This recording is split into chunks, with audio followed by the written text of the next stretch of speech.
It's obviously because we were in the world. That's why we have this type of pain that causes our own hearts to hurt within us. Pain itself is a very distracting thing. And it's very hard to bear the more severe it becomes. All of us has been distracted and slowed down because of pain. It can make us very weary and weak to the point we feel like we're going to fall down and not get up again. But there's a day coming when believers will never, ever experience pain again. Last, the Spirit takes all these things mentioned and sums them all up into one phrase: former things. Yeah, right. It's good to remind each other of these things, seeing that it does build anticipation.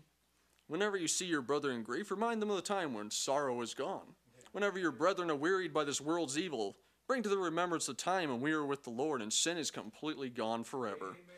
Look at these things for what they really are: temporal things, passing away. The Spirit has spoken on this type of emphasis. He tells us to focus on eternal things, not on the things that perish, which are the things we see with the eyes of our flesh. 2 Corinthians 4:18. While we look not at the things which are seen, but the things which are not seen. For the things which are seen are temporal, but the things which are not seen are eternal. Amen. Focusing on eternal things makes our sufferings more bearable, because we have that hope. With a hope such as this, we become zealous in our works, that we might be found acceptable. We long to see the Lord and be rid of this world. 2 Corinthians 5:8. We are confident, I say, and willing rather be absent from the body and present with the Lord. So, brother, I encourage you to do what the Scriptures say in Colossians 3:2. Set your affections on things above and not on things of the earth. Focus on eternal things and watch. Whatever form of suffering you have. Here, remember what James said in his writings, in James 4:14. Whereas ye know not what shall be on the morrow. For what is your life? It is even a vapor that appeareth for a little time and then vanisheth away. Compared to eternity, the time we spend here will look like nothing. Also know it's God's nature to make things new and to bring things to perfection. Also in the Scriptures I'm about to speak to you, we're going to see it's the nature of the new to live on, and it's the nature of things that are old to pass away and die. Yeah.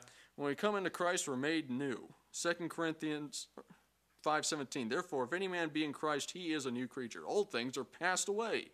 Behold, all things are become new, which means you have a new nature as well, that being the new man.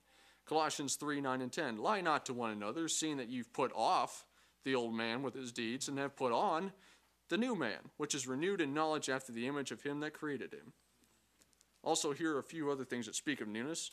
Speak of a new name given to them that overcome in Revelation 2:17.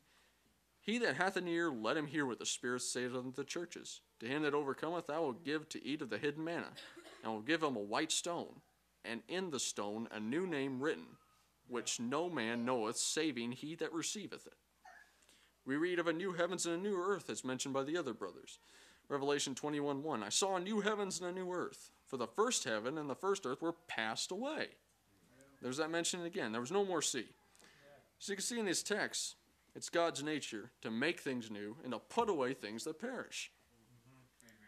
During our struggles here, we're being brought to perfection. We're being conformed to the image of God's Son. We're walking in the Spirit so we might not fulfill the lust of the flesh.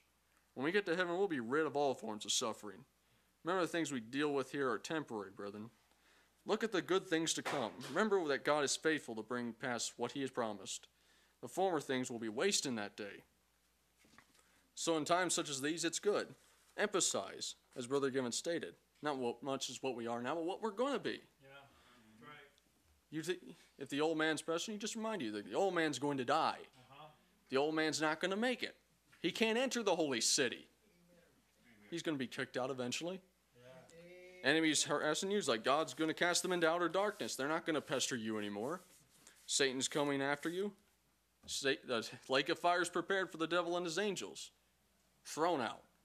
The world of, you get tired of living here? Well, God's going to burn it all up and make a new heaven and a new earth. Right. The former things are passed away. Amen. I personally take joy in this place burning up. I'm tired of it. Amen. Hunger for those things which are above. Hunger for the things which are of God.